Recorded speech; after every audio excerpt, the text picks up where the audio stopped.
Ok, comme je vous disais, nous allons parler des avantages de cette cage. Ok, tout premièrement, observez, regardez.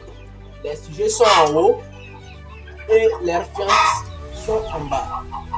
Ils ne sont pas en contact direct avec leurs fientes. Et l'avantage ici aussi, ça vous permet premièrement de, de contrôler l'hygiène chez vos poussins. Vous laissez, vous-même vous allez observer quelque chose. Regardez les plantes. Regardez les plantes. Vous voyez comment les plantes sont séparées. Les plantes sont séparées des poussins. Les poussins ne sont pas en contact direct avec les plantes. Donc là-bas, ça vous permet d'éviter plusieurs maladies.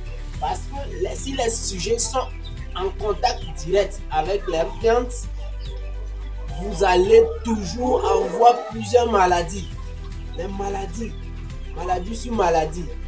Donc, ici, premièrement, les cages là nous permettent de séparer les poussins, disons les sujets, avec leurs fientes.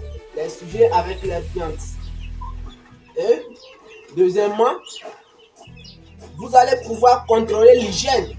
L'hygiène, c'est-à-dire leur eau, leurs aliments, tout ça là, vous allez pouvoir contrôler. Et puis, comment appelle-t-on?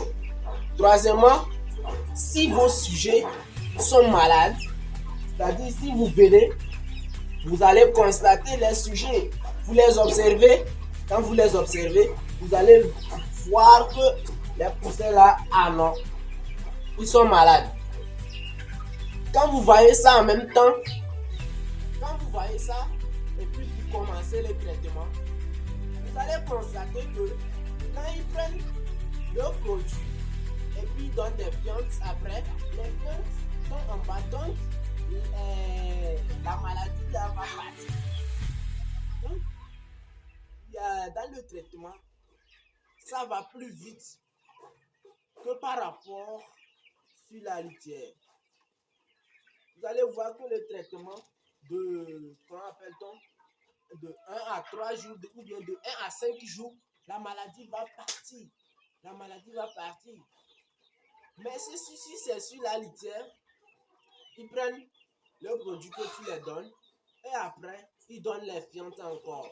Quand ils font les fientes, après, ils vont se coucher sur les fientes parce que c'est là-bas ils vont dormir.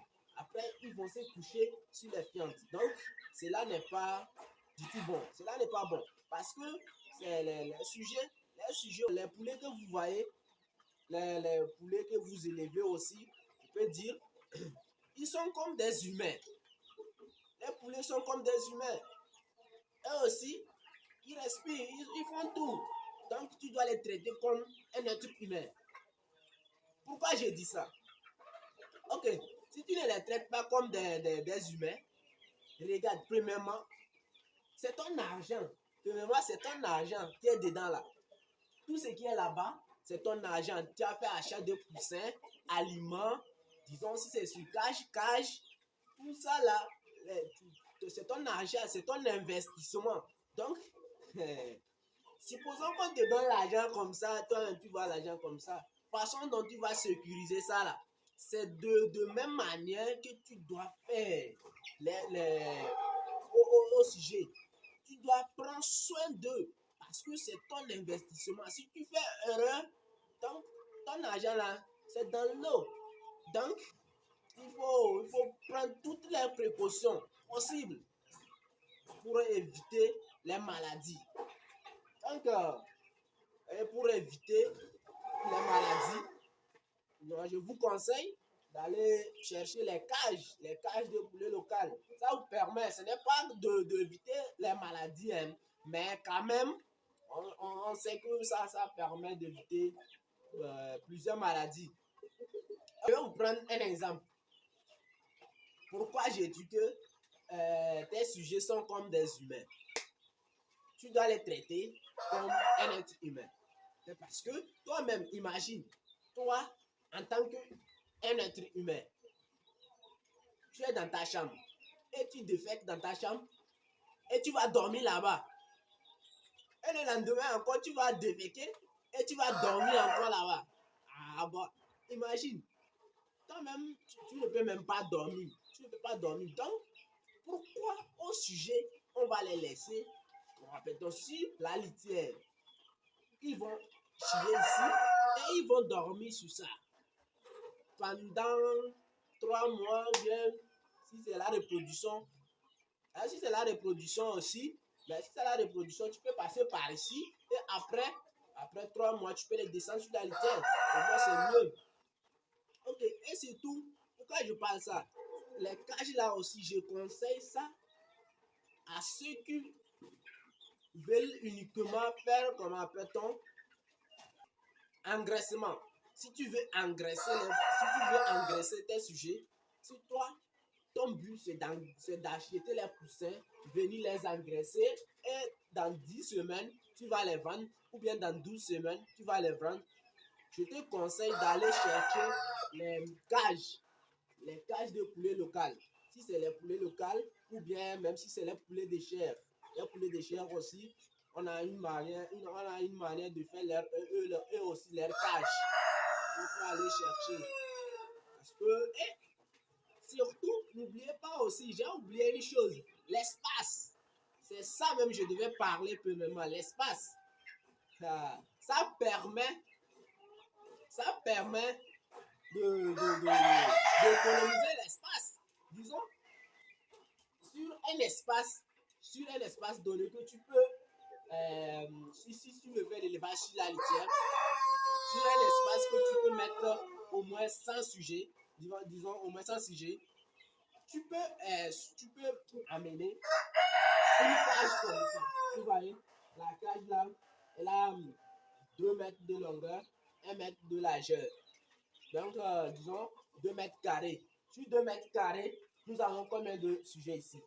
Nous avons 50 poussins ici, 50, 50. Ça fait 150. Et puis ça là même, 2 mètres carrés là, si c'est sur la litière, tu peux mettre combien de sujets ici? Comment appelle-t-on? 20 même, tu vas les tuer. Donc, mais si tu as les moyens, sur un espace donné, tu peux mettre au moins 2 cages. Par exemple, la cage là comme ça, tu cherches 2 cages. Ça fait combien? 300 sujets à engraisser.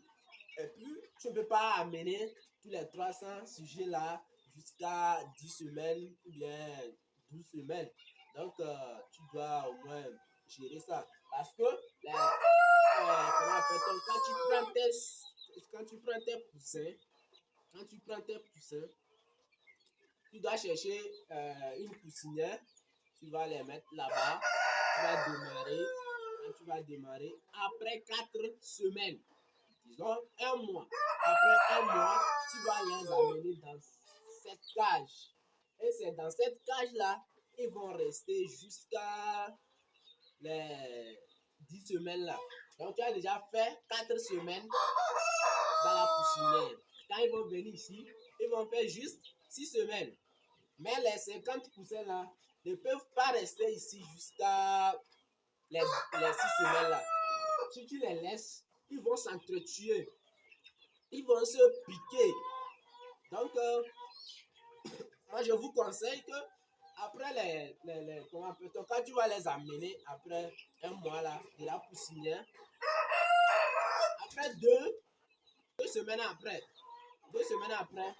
tu dois enlever les 25 pour mettre en bas. S'il n'y a pas les sujets en bas, tu peux les diviser 25, 25. Et puis 25 là, tu peux les amener jusqu'à 12 semaines. Et puis tu vas libérer. Et puis tu vas aller prendre un autre. Et tu vas venir. C'est fini. Même dans ta maison, tu n'as pas besoin d'aller, comment appelle-t-on, construire une grande ferme. Non. Maintenant là, l'élevage, ça évolue. Donc nous aussi, nous devons évoluer dans ça. Nous devons suivre l'allure. Parce que l'élevage maintenant, ce n'est plus... Il faut réfléchir. Donc, chez toi à la maison, je dis 50 mètres carrés, hein, sur 50 mètres carrés même, tu peux faire quelque chose. Parce que les cages là, par exemple, cette cage à 2 mètres carrés. Donc, toi, il faut imaginer, sur 50 mètres carrés, combien de cages tu peux mettre. N'oublie pas qu'il y a des espaces aussi, tu dois laisser les espaces. Donc, au moins, tu peux mettre au moins 4 cages de ça là.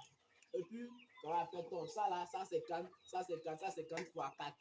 Tu peux faire 600 poussins. Et puis, si tu peux faire 600 poussins, tu peux aussi un jour augmenter. Donc, ça dépend de ton objectif. Donc, je ne peux pas dire aussi que, ok, c'est bon, ça dépend des objectifs. Parce qu'il faut aussi l'aération. Donc, il ne faut pas aller mettre cage, mener cage. Donc, il faut séparer les cages. Entre les cages, il doit y avoir une distance. Donc, c'est ce que j'ai voulu partager avec vous aujourd'hui. Donc, je vous remercie. Toi qui as pu suivre cette vidéo jusqu'à la fin de cette vidéo. Donc, je te remercie. Et n'oublie pas de me laisser un like, de t'abonner et allumer la cloche de notification pour mes prochaines vidéos. À plus. Merci beaucoup.